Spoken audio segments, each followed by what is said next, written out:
Our next block in our row by row is a tulips in the corner, what we call block, which is a variation on a vintage block called Tulip Square, which I found in a book by Maggie Malone, and it's a vintage pattern. We have altered the pattern from those years a little by making the sashing between the tulips wider, and furthermore, we try to keep the original vintage design intact. So, to create this block, we need the following fabrics. From our background fabric, we need to cut, let me just get them all out here.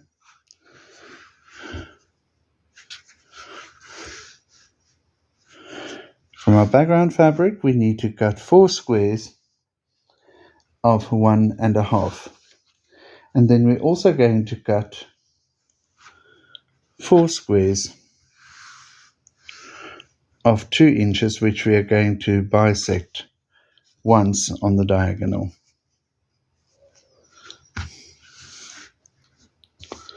So there's number 2.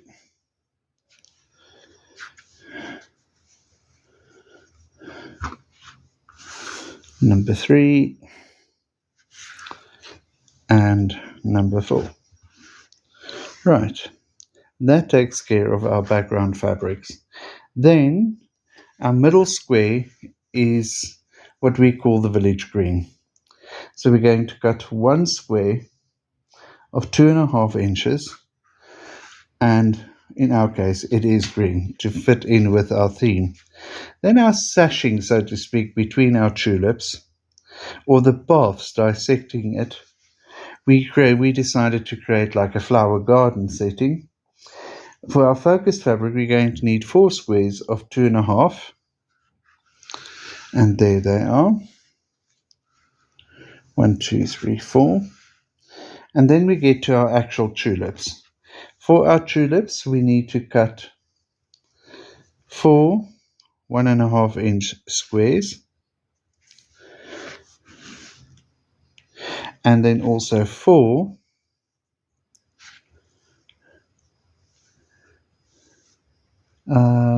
2-inch squares dissected once on the diagonal. There's 2 of them. Our space is limited, so just off camera there's number 3 and number 4. If we move these in a little bit, we'll be able to get them all in frame. So there's all the components that we need for this block. Just another note on the tulip blocks. You can make this all for, you just do that. You can make this all for the same, or you can do each corner a different color, or you can do opposite corners the same color. We opted per block to keep all the pinks together. So now let me show you the layout. We are starting in the center of our block with our village green square, and then adding to that we're doing the pathways or the flower beds in our case in a crisscross pattern. Then the corners are left for the tulips, and those comprises of our backgrounds together with our flower fabrics. Our tulip corners to be built will take 1 background triangle and 1 tulip triangle for the start of our little block, and then another background triangle together with a tulip triangle. They're going to be much bigger than our blocks at the present moment in time, but you'll get an idea of where we're heading with this. And then on the inside we've got to the completion of our little flower.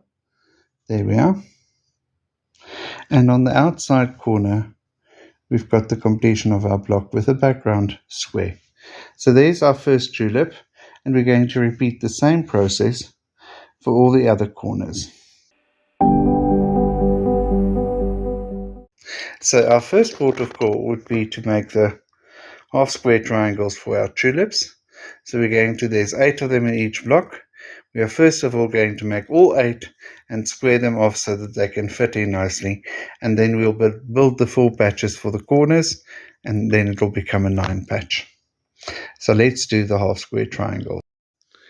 Once you've got all 8 of them sewn up and pressed open, then we need to square them. So they need to fit into these 2 corners here, where then maybe I can show you here better.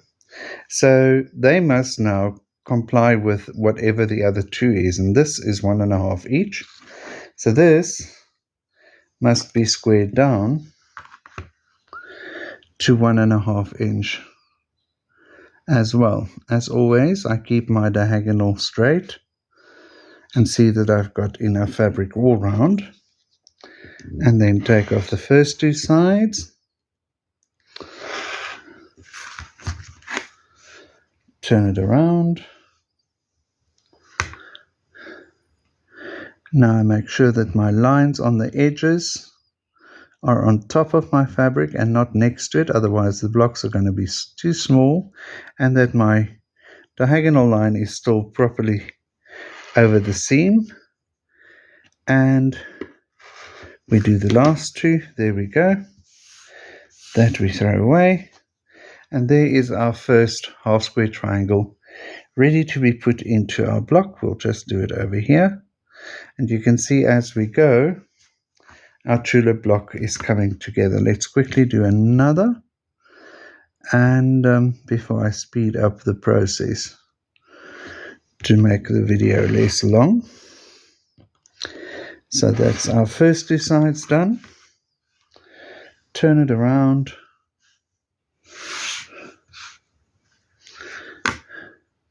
Make sure your side lines are on your fabric, not off the block, and that your diagonal is on your seam.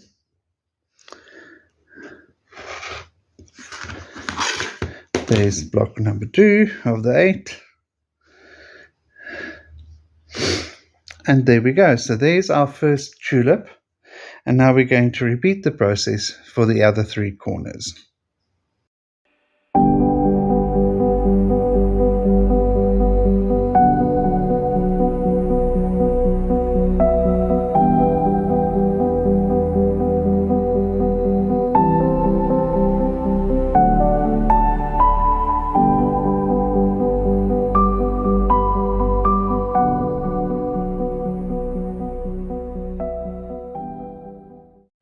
And there's our block ready for assembly. So the first thing that we need to do now is to create the tulip units, which is these 4 blocks. Let's keep that intact. And it is going to be a simplified, easy 4 patch. Those 2 together, these 2, and then those 2 back into the corner, and it will become a 9 patch. Just a bit on the ironing of these. We've now done the 2 and the 2 together. The way that we iron is to iron towards the solid block, away from the half square triangle, and the same on the other side, which means that they are going in opposite directions and will already butt in the middle. So now we're going to sew that little seam here, and I can show you. If we pull them towards each other there, they butt up very nicely. Now you you may or may not want to pin that, and then just sew down there. And there's our first little tulip block done, ready to be inserted into our quilt block. So there we go. Ready to do 3 more, and we'll get to the final assembly. Once we have completed our corners of the tulips, it's time to square them up and then to add them to our block. So this needs to be squared up to 2.5. So there's our first one, and we repeat this with all 3 of the others.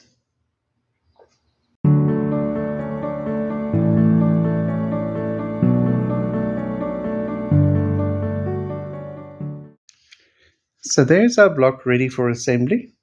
And now, with everything squared up and ready to go, we treat it like a 9 patch. First row, second row, third row. So there's our rows together, and we're looking at the back of the block. Reason for that, you know that for the pressing I always choose the path of least resistance because I know that will create the least bulk in my block on the corners of the seams. In this instance, it was not a question of left, right, left. It was a question of top and bottom to the inside, least resistance, and all these bulky bits I've now found a place to fall. And then because of both the top and the bottom are going to the inside, center strip went to the outside.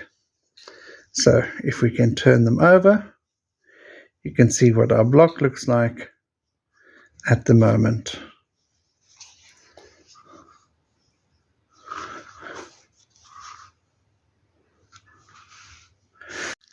And there she is, our variation on a vintage Tulip Square block made for our row by row quilt. We now need to create her 13 sisters that goes with her, and then to complete our row. May you have much fun creating her, and yes, see you with the second last block coming soon.